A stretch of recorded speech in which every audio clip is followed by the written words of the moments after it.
영희와 함께하는 슬기로운 출근길 노영희의 출발 새 아침은 청취자 여러분과 함께 만들어갑니다. 짧은 문자 50원, 긴 문자 100원에 유료 문자 샵 0945, 우물정 0945로 문자 보내주시거나 유튜브 보이는 라디오 댓글창, YTN 라디오 어플리케이션 예스를 통해 여러분의 목소리를 들려주세요. FM 94.5MHz YTN 라디오 노영희의 출발 새 아침, 잠시 후 계속됩니다. 뉴스를 색다른 시선으로 들여다보는 뉴스 탐구생활 시간입니다. 문재인 대통령이 조국 법무장관 후보자 딸의 대학 입시 의혹과 관련해서 입시제도 전반에 대해서 재검토를 주문했습니다. 공정의 가치는 교육 분야에서도 최우선 과제가 되어야 한다고 강조를 했고요. 다만 그렇다면 공정한 입시제도가 가능하냐. 우리들 뭐 그런 걸 몰라서 지금까지 뭐 어떻겠냐. 뭐 이런 얘기 나오고 있는 상황이죠. 그래서 우리 공정한 입시제도가 어떤 식으로 가야 되는지 전문가와 함께 짚어보겠습니다.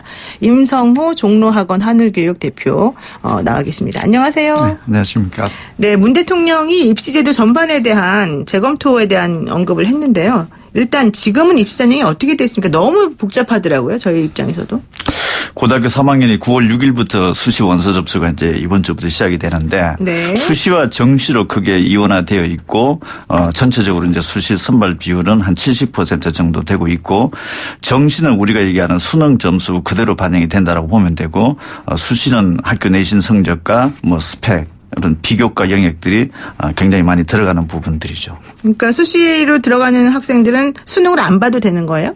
수시 전형은 이제 크게 학생부 교과 전형, 학생부 종합 전형, 그다음에 논술 전형, 실기 특기자 이렇게 크게 네 가지로 구분이 되는데 그렇게 많아요? 수능을 반영하는 전형도 있고 또 그렇지 않은 전형도 이렇게 나눠져 있습니다. 수능을 또 이제 어느 정도 하한선을 두고 뭐 수능에서 수학 점수는 뭐 몇 점까지 기준으로 기본으로 이런 식으로 좀 정해주는 경우도 있죠. 수시가 이제 크게 70% 정도를 좀 차지하고 있는데 네. 그 중에서 이제 그 주요 상위권 대학들은 학생부 종합 전형으로 전체 한 70% 정도를 뽑고 있고 네. 그다음에 지방 소재 대학들은 학생부 종합 전형보다는 학교 교과 내신 위주로 뽑는 학생부 교과 전형이 비중이 한 70% 정도 되고 있는데 상위권 대학들은 학교 내신 성적으로 뽑는 전형은 거의 사실 한 10% 정도밖에 뽑지 않는데 그 부분에 있어서는 수능을 최저 적용을 하고 있고 그렇지 않은 학생부 종합 전형에서는 대부분 수능을 지금 반영하지 않은 상태로 진행을 하고 있습니다. 그렇군요.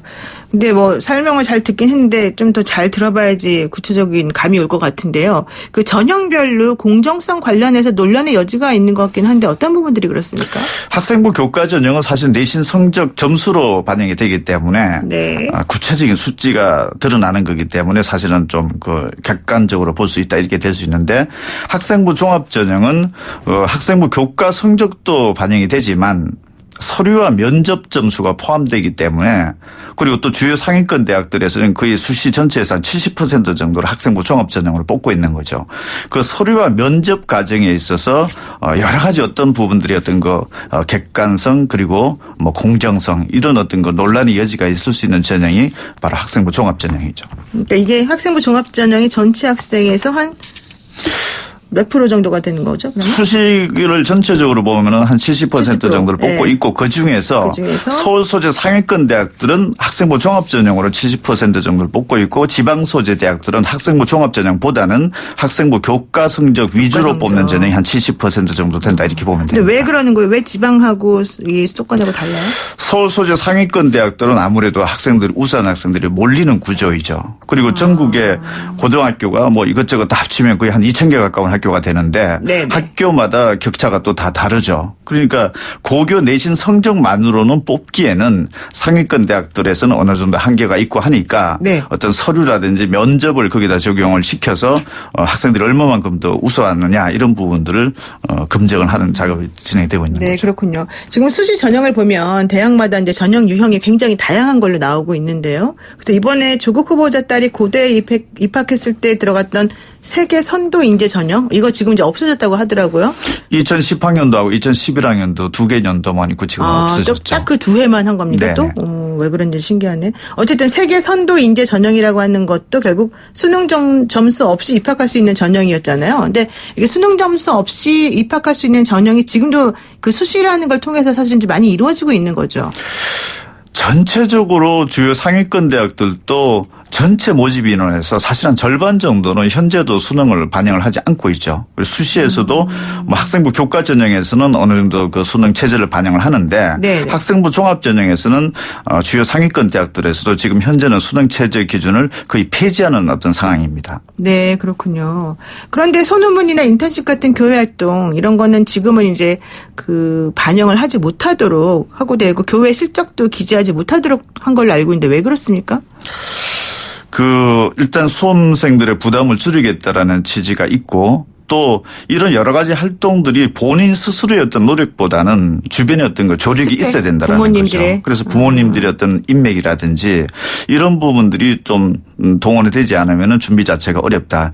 그리고 뭐 가열 양상도 좀 있고 이런 부작용들 때문에 어쨌든 입시의 공정성 때문에 폐지하는 쪽으로 가고 있는 거죠. 그렇군요. 근데 조국 후보자 딸이 입시를 치르던 그 당시 그때는 이런 것들이 제도상으로는 문제가 없던 때인가요? 당시 2010학년도에는 그 전형 요강 자체도 보면은 학교 내신 성적과 학교 생활 기록부 외적에 거기 기재되지 않는 모든 부분들을 사실 다 제출하게끔 되어 있었고 모든 것을 다 제출하도록. 그리고 네. 학생들은 학교 생활 기록부라든지 또는 자기 소개서의 어떤 그 기록된 내용들 그런 부분들이 어떤 그 증빙 서류라든지 이런 부분들을 제출하는 분위기였고 또 제도적으로도 그렇게 또 제출해도 되는 상황이었었죠. 네, 그렇군요. 그러면은 그 조국 후보자 딸이 치른 전형 같은 경우에는 그 실력에 상관없이 입학한 게 맞습니까? 본인 실력이 우선적으로 있어야 되죠. 그 부분도 실력은 반영이 돼야 된다. 1단계가 영어 공인 점수 40%, 그다음에 네. 학생부 기록 서류 심사가 60%. 그러니까 영어 점수가 높았어야 되는 부분들은 어떤 스스로의 노력인 거죠. 그 부분들은 이제 반영이 되는 거고 이제 또 이제 학생부 교과 내신 성적이 아주 우수했다라고 하면은 또 그 부분도 반영이 되는 거고. 그러니까 본인 스스로의 어떤 직접적인 노력으로 놓고 볼 수 있는 거는 영어 공인 점수 그다음에 학교 내신 성적 이 부분들은 굉장히 좀 그 노력으로 봐야 되는 거고 지금 현재 그 논란이 되고 있는 어떤 그 스펙이라든지 이런 부분들은 사실은 그 제출된 서류로서는 분명히 지금 그 제출할 수 있게끔 되어 있었었고 그게 어느 정도 영향을 미쳤는지 부분에 대해서는 사실은 그 학교의 기록만 알 수 있는 거죠. 그러니까 만약에 영어 공인 점수라든지 학교 내신 성적이 안 좋았다라고 하면은 그런 부분들이 오히려 크게 작용을 했을 수도 있고 또 반대로 또 그렇지 않았다라면은 상대적으로 또 영향이 없다라고 볼 수도 있었던 부분들인데 아마 그 부분은 뭐 기록으로서만 얘기를 해줘야 될 것 같고요. 네, 그렇군요. 지금 그러면은 그 조국 후보자가 어저께 그 기자간담회를 하면서 한 얘기가 그 조국 후보자의 딸이 대학교 입시를 치를 당시에는 이명박 정권 때였는데 그 아이들에게 인턴을 많이 해보라라는 식으로 이제 장려하고 그런 걸 하는 것을 적극적으로 권장해서 그거를 입시에 좀 반영할 수 있도록 했다 이런 얘기가 있거든요. 맞습니까? 그 당시 그랬던 거? 그 학생들이 이제 그 진로 분야가 있죠. 뭐 의료 관련 분야도 있고 뭐 하다못해 이런 방송 관련 분야도 있을 수 있기 때문에 여러 가지 활동들을 하기 위한 어떤 하나의 방안 중에 하나로서 이제 인턴십이라는 어떤 그런 형태들도 있었던 거죠. 그래서 그런 어떤 교회 활동이라든지 어떤 비교과에 관련된 어떤 그 체험 활동 그다음에 자기 전공 분야와 관련된 부분에 대해서 어떤 그 스펙을 쌓아야 되는 부분들은 당시로 봤을 때는 어떻게 보면 좀 중요한 부분들이 있었고 그 입학 사정관제가 처음 도입된 게 2007년도인데 사실 초창기 단계였기 때문에 아마 그 외고라든지 이런 부분들이 있어서는 그 미국의 어떤 그 유명한 대학을 가기 위해서 입학 사정관제가 지금 적용이 되고 있는데 그런 준비 과정에 있어서 어떤 그 아이디어라든지 이런 부분들을 굉장히 찾았을 가능성이 높습니다. 그러니까 사실 우리가 너무 그동안에 교과서 위주로만 공부를 하는 게 바람직하지 않다 그래서 다양하고 좀 종합적인 그런 경험이나 이런 것들을 해야 된다는 측면에서 사실 인턴 제도나 이런 것들이 많이 장려되기도 했던 것 같아요. 그 당시에는. 근데 그것이 가지는 부작용도 사실 있을 수 있다는 거죠. 이렇게 스펙을 형성할 수 있는 기회가 있는 사람과 없는 사람 사이에서는. 뭐 학교마다 상황이 다르고 네. 또 그런 여건이 괜찮은 학교들은 뭐 충분히 그런 것들을 잘 활용할 수 있었었고 그렇죠. 또 부모님들이 어떤 거 관계망이라든지 이런 부분들을 통해서도 쉽게 접할 수 있는 학생이 있었었고 또 그렇지 못한 학생들이 그렇죠. 있었다라고 볼 수 있죠. 그게 바로 이제 기회 제공이라고 하는 측면에서 얘기되는 건데, 그렇다면 지금은 어떻습니까? 교회 실적이 금지된 지금은 이른바 금수저 전형은 없다 이렇게 보는 게 맞습니까? 과거에 비해서는 사실은 뭐 그 웬만한 외부적인 기록들은 제출을 못하게끔 되어 있죠. 네. 2011학년도 이후부터는 뭐 교회 수상 기록이라든지 그다음에 뭐 심지어 2019학년도부터는 뭐 논문 이런 모든 부분들이 지금 폐지되어 있기 때문에 네네. 어떤 외부 활동은 예전에 비해서는 크게 축소되었다 줄어들었다. 이렇게 네. 볼 수 있습니다. 그러니까 조금 있긴 있나 봐요. 그래도 아직은. 사실은 저희가 뭐 논문이라든지 뭐 대학과 관계된 어떤 그 인턴십이라든지 뭐 국제회의라든지 이런 부분들에 대한 것들을 사실 일반인들이 잘 알 수 없는 영역들이기도 한 그렇죠. 거죠. 그럼 지금 현재에 있어서 본인의 어떤 그 전공 적합성에 관련된 부분들을 어필하기 위한 뭐 다양한 어떤 아이디어라든지 또는 어떤 그 변형된 형태가 네네. 어떻게 진행되고 있는지에 대해서는 사실은 현장에서도 각각 다르다라는 그런 불안감은 있는 거죠. 그러면은 그냥 제가 단도직입적으로 여쭤볼 건데 사실 요즘에 그 입시 코디네이터라는 말이 있지 않습니까? 우리 지금 소장님 같은 경우에도 입시 코디네이터를 잘 알고 계실 텐데 어제 조국 후보자 기자 간담회에서 논란이 되었던 스펙 품앗이도 마찬가지로 입시 코디네이터들이 이 교수님과 저 교수님의 아이들을 이렇게 서로 바꿔가면서 좀 이런 스펙을 쌓아주고 저런 스펙을 쌓아주는 거를 내가 한번 코디네이트 해보겠다. 이런 식으로 해서도 좀 진행이 될 수 있는 거였나요?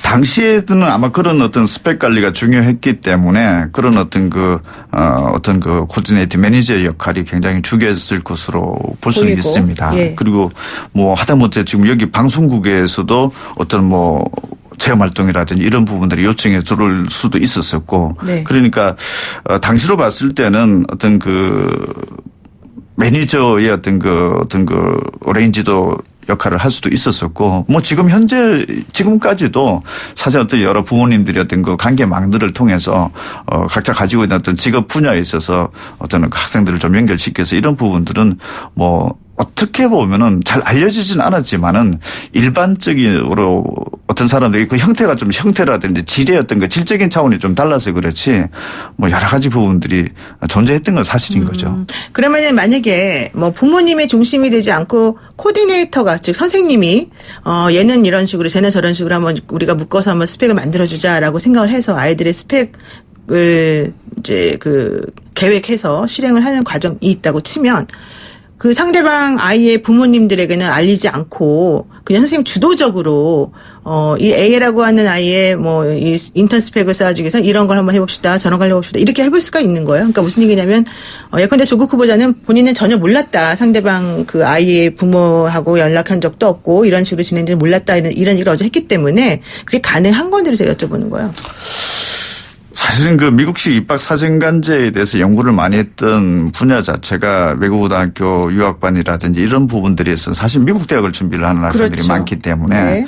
그런 어떤 형태들에 대한 아이디어라 이런 부분이 나왔을 가능성이 높은데 사실은 예전에는 부모님들이 어떤 직업도 학교 생활 기록부에 다 기재가 될 정도에 있어서 지금 현재는 부모님들의 부모님의 어떤 직업 이런 란 자체가 없어졌죠. 네. 그러면은 그걸 만약에 매니저가 있었다라고 한다라고 하면은 그런 부분들도 어느 정도 어떤 참고를 했을 수는 있겠죠. 근데 뭐 직접적으로 어떻게 연관이 되어 있어 이런 부분들은 사실 제가 특정하기는 그건 어렵죠. 확신하기는 어렵다. 네. 예. 그러니까 모를 수도 있고 알 수도 있다 이런 얘기 네, 같아요. 네, 네. 그럼 현장에서 학생들과 상담도 많이 하셨을 텐데 입시생들이 공정하지 못하다라는 얘기를 사실은 좀 할 수 있는 거잖아요.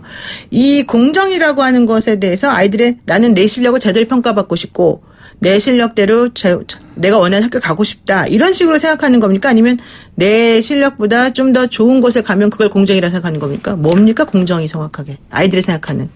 합격을 하고 불합격을 하고 했던 이유가 분명한 거를 원하고 있겠죠. 그러니까 지금 납득이 가는 수시가 80% 정도 뽑고 있기 때문에 네. 대부분의 학생들은 수시로 합격생들이 있다라고 봐야 되겠죠. 그렇죠. 그렇다면은 내가 학교 내신 성적을 잘 받았음에도 불구하고 떨어졌다라든지 또는 본인보다 훨씬 더 저조한 학교 내신 성적을 받고도 붙는 학생을 주변에서 봤다라든지 네.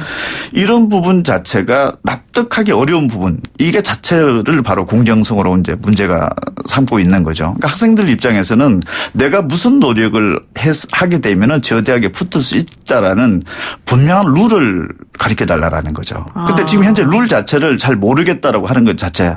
그렇다면은 학생들은 우왕좌왕하게 되는 거죠. 그러겠네요. 어떤 고등학교를 가야 되는 것이 좋을지부터 네. 지금 내가 처해진 학교에서는 내가 받는 모든 이런 학교 내에서 스펙이라든지 이런 부분들이 정상적으로 평가를 해주고 있는 것인지. 그렇죠. 만약에 떨어진다라고 하면은 불만은 생길 수밖에 없고. 그리고 떨어졌을 경우에 내가 왜 떨어졌지라는 부분들에 대해서 네. 납득을 해줄 사람이 없다라는 거죠. 그렇죠. 그러면은 이번에 이제 대통령께서 입시제도 전반을 조금 살펴봐라라고 하셨지만 사실 우리나라 같이 입시제도가 자주 바뀌는 나라가 없잖아요. 이런 상황에서 입시제도 전반에 대한 검토를 하라고 한다고 해서 될까요? 또 다른 혼란은 일단 시작됐다고 봐야 되죠. 또 다른 혼란이 현재 시작된 고등학교 겁니까? 1학년이 지금 네. 수능이 바뀌어진 수능으로 좀 치르고 있죠. 네. 이제 이 계획을 하고 있는 거죠. 네. 그런데 현재 고등학교 1학년이 바뀌어진 수능으로 보기도 전에 또 다른 개편 논의가 지금 그러니까요. 진행이 되고 있는 네. 거죠. 그다음에 현재 고등학교 1학년들이 네. 정시를 뭐 30%까지를 확대를 하라 이런 부분들이 나왔는데 지금 학정 발표도 대학별로 지금 안 된 상황이죠. 그러니까요. 그래서 또 다른 변화가 어떻게 될지에 대해서 또 불안해하고 있는 거죠. 그러니까 우리는 정말 학생들이 무슨 몰모토도 아니고 너무 괴롭습니다. 진짜 수험생의 엄마로서. 예, 하여튼 감사합니다. 말씀 여기까지 듣겠습니다. 고맙습니다. 네, 지금까지 임성호 종로학원 하늘교육 대표와 함께했습니다.